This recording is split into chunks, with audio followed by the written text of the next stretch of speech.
There are places on our planet that remain hidden from view. They lie just beyond the familiar world.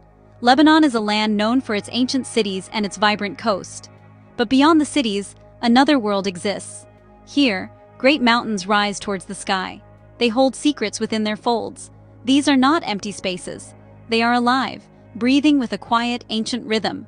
To understand this land, one must leave the known paths behind and listen closely to the whispers carried on the wind. The journey into these mountains is a journey into the unknown, a step back in time. The air changes as you ascend. It becomes cooler, sharper.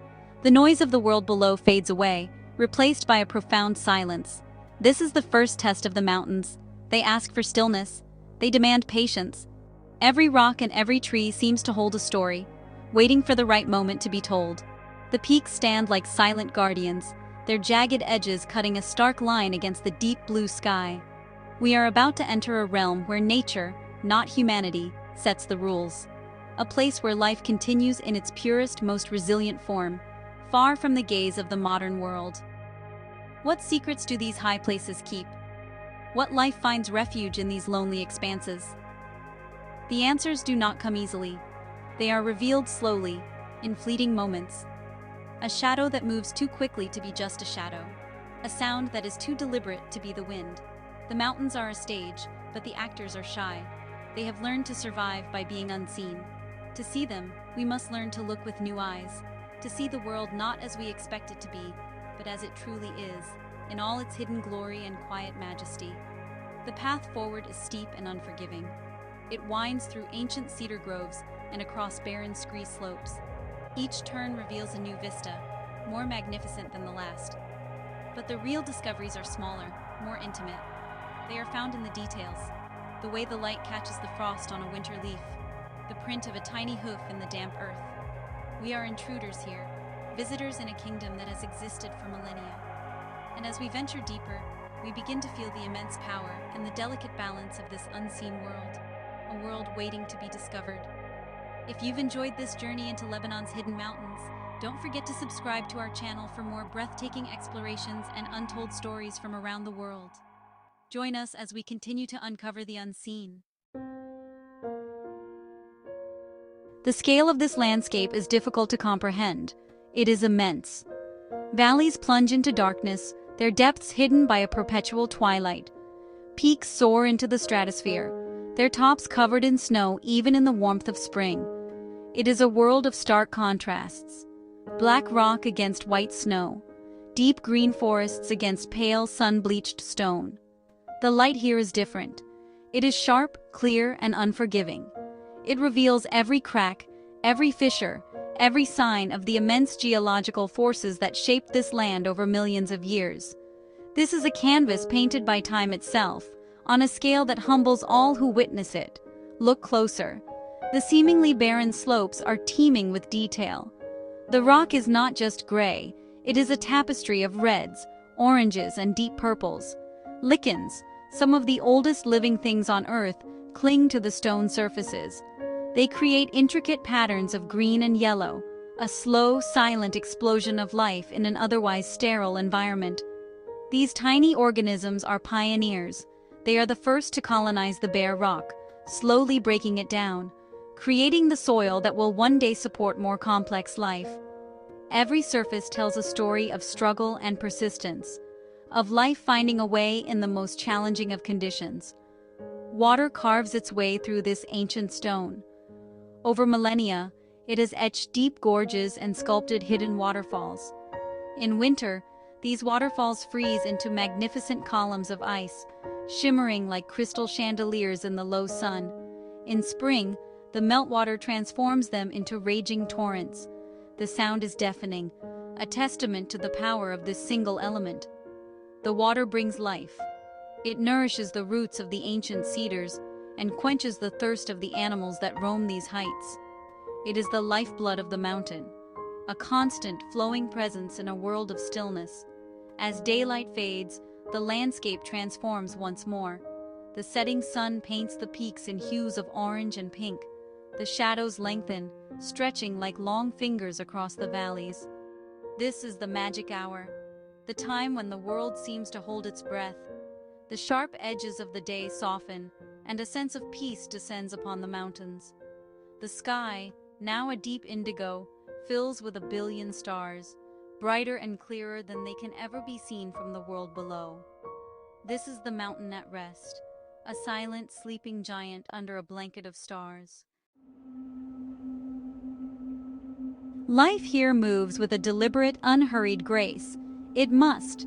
Energy is precious in this high-altitude world.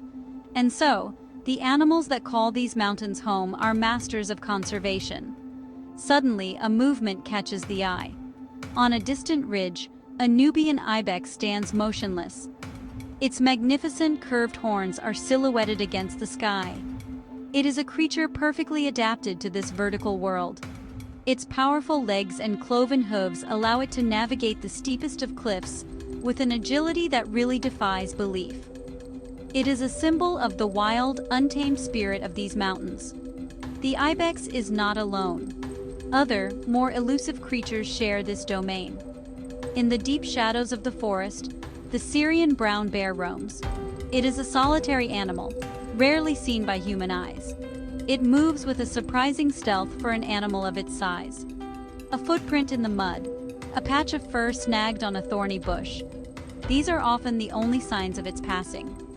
To catch a glimpse of this magnificent creature is a rare privilege.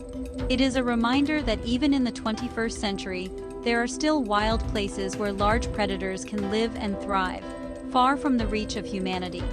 Look down, into the undergrowth. A different kind of life is unfolding. A Persian squirrel, its tail a magnificent plume of red fur, dashes up the trunk of a pine tree. It moves in a blur of motion, its claws finding purchase on the rough bark. It is gathering nuts for the winter, a frantic, tireless quest for survival. The forest floor is alive with smaller creatures. Chameleons, masters of disguise, blend seamlessly with the leaves. They wait with infinite patience for an unsuspecting insect to pass by. Every creature, large and small, has its role to play in this complex ecosystem. As night falls, a new cast of characters emerges. The piercing call of a Eurasian eagle owl echoes through the valley. It is the apex predator of the night sky. Its huge, orange eyes can see in almost complete darkness. Its silent wings allow it to swoop down on its prey without a sound. The air is filled with the chirping of crickets and the rustle of small mammals in the undergrowth. The mountain is just as alive at night as it is during the day. It is simply a different kind of life, one that lives and hunts under the cloak of darkness, following ancient nocturnal rhythms. High in the Kadisha Valley, nestled against the sheer cliff face, are signs of human life. But this is not the life of the bustling cities below. These are the ancient monasteries and hermitages, carved directly into the living rock. For centuries, they have been sanctuaries for those seeking solitude and spiritual contemplation. The monks and hermits who lived here chose a life of extreme simplicity, surrounded by the raw, untamed beauty of the mountains. Their homes are a testament to their faith and their incredible endurance, a fusion of human devotion and natural architecture. The villages themselves seem to grow out of the mountainside. Houses made of local stone with red-tiled roofs cluster together for warmth and protection. Smoke curls from chimneys, a sign of life within. These are communities that have existed for generations, their rhythms dictated by the seasons. In summer, the terraces are green with crops. In winter, the villages are often cut off from the outside world by heavy snow. The people who live here possess a quiet resilience. They are as much a part of the mountain as the rocks and the trees, their lives interwoven with the landscape. Life in these villages is slow and deliberate. There is a deep connection to the land and to the past. Traditions are passed down from one generation to the next. The elders tell stories of the mountain, of its spirits and its secrets. The young learn to read the weather in the clouds, to find the best pastures for their goats, to know which plants can be used for medicine. This is a knowledge born of centuries of experience, a wisdom that cannot be found in books. It is a way of life that is in perfect harmony with its environment. Yet these communities are not frozen in time. The modern world is slowly making its presence felt. A satellite dish on a stone roof. The the sound of a generator breaking the evening silence. The young are drawn to the opportunities of the cities below. But still, the mountain holds its power. Many who leave eventually return, drawn back by the call of their ancestral home. They bring with them new ideas, but the core of their identity remains rooted in these ancient stones, in the quiet, enduring life of the Lebanese mountains. To truly know the mountains, one must listen. Close your eyes and let the sounds wash over you. The first thing you hear is the wind. It is a constant presence. It whispers through the needles of the pine trees, a gentle, soothing hiss. It howls across the high ridges, a raw, powerful force that can chill you to the bone. The wind is the voice of the mountain, sometimes a lullaby, sometimes a roar. It carries the scent of wild herbs and damp earth. It tells the story of the changing seasons, of approaching storms and clear, cold nights. Then, there is the sound of water. It is everywhere. The gentle gurgle of a hidden spring, emerging from deep within the rock. The steady drip, drip, drip of melting snow. A slow, rhythmic percussion that marks the arrival of spring. The rush of a mountain stream, tumbling over smooth stones, its voice a constant, lively chatter.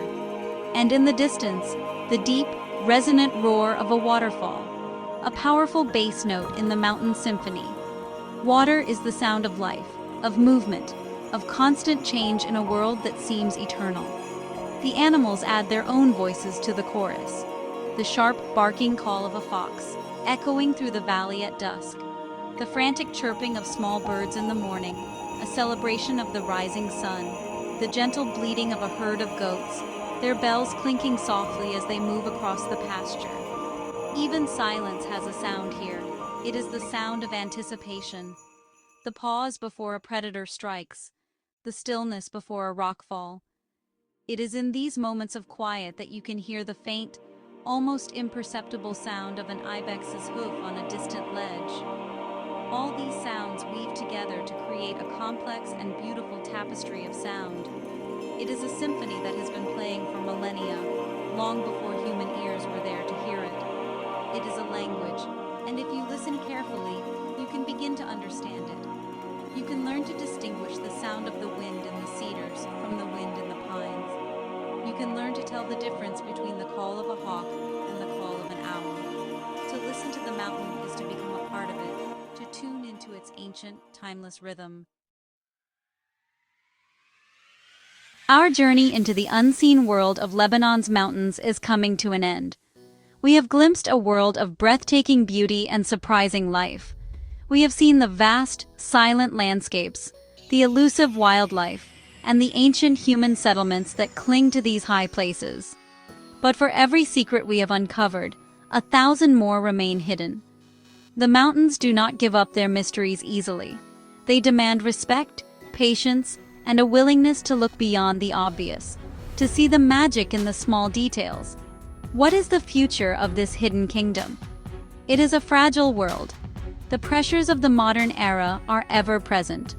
Climate change, development, and the loss of traditional ways of life all pose a threat to this delicate ecosystem. The survival of the ibex, the bear, and the ancient cedar forests depends on our ability to protect these wild spaces.